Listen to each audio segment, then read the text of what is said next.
I'm Frank Darras, America's top insurance attorney. Today we're going to dissect different types of insurance so we all understand it. Insurance can be tricky. I always suggest clients do the research. Read the fine print, ask the questions, and consult with a top insurance lawyer if you have questions before signing on the dotted line of any policy. I have lots of current and really detailed information on all kinds of different types of insurance at my website, www.darraslaw.com. But let's go over a few of the basics today to get you familiar. Disability insurance. Your most significant asset is your ability to earn money. So ask yourself, if I became sick or injured, how would I cover my living expenses?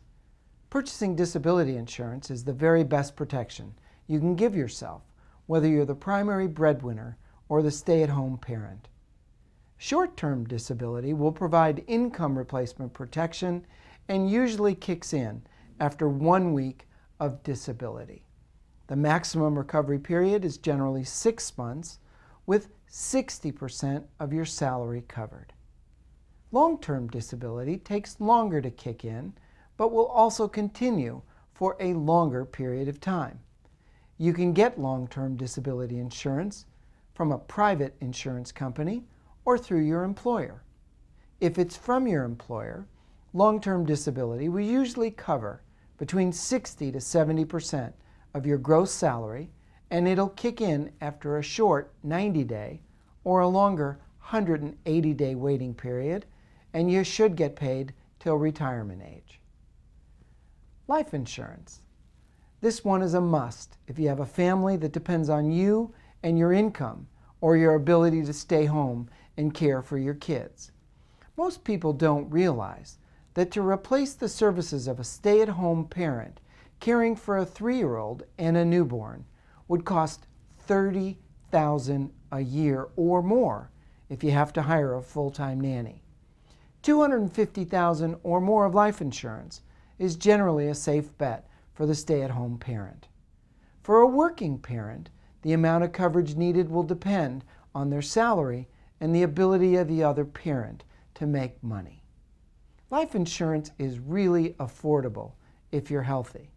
The cost of a high-quality, 20-year, $500,000 term life insurance policy may be as little as $250 a year.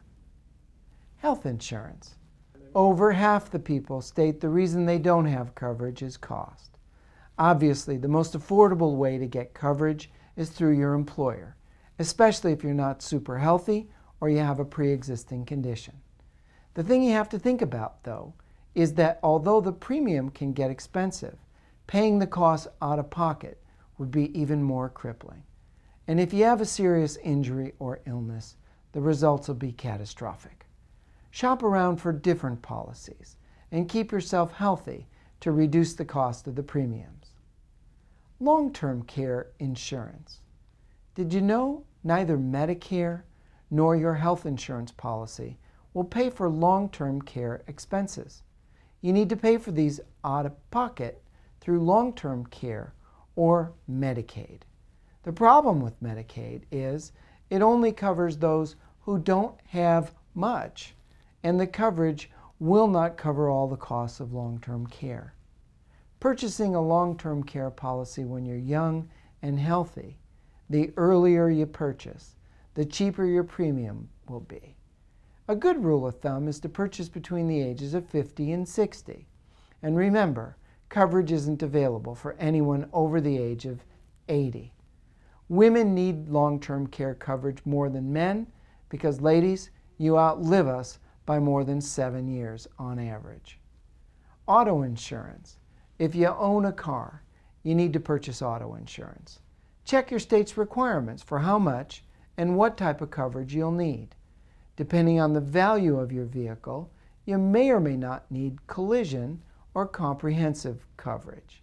However, liability insurance, that's what pays for the cost of the other car if we're at fault or in an accident, is a must. Homeowners insurance. Similar to auto insurance, This type of insurance is required if you own a home or have a mortgage. Your mortgage company's gonna require it.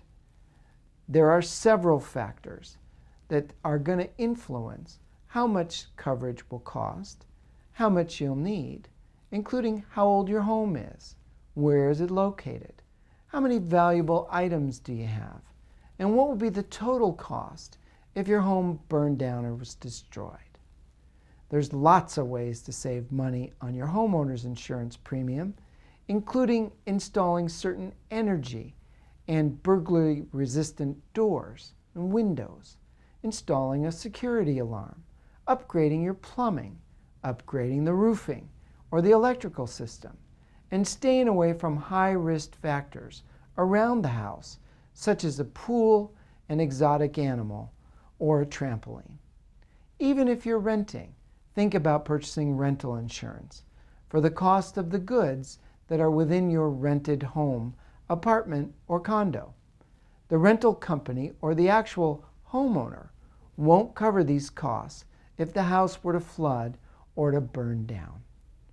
I'm Frank Darras, founding partner of Darras Law, Ontario, California.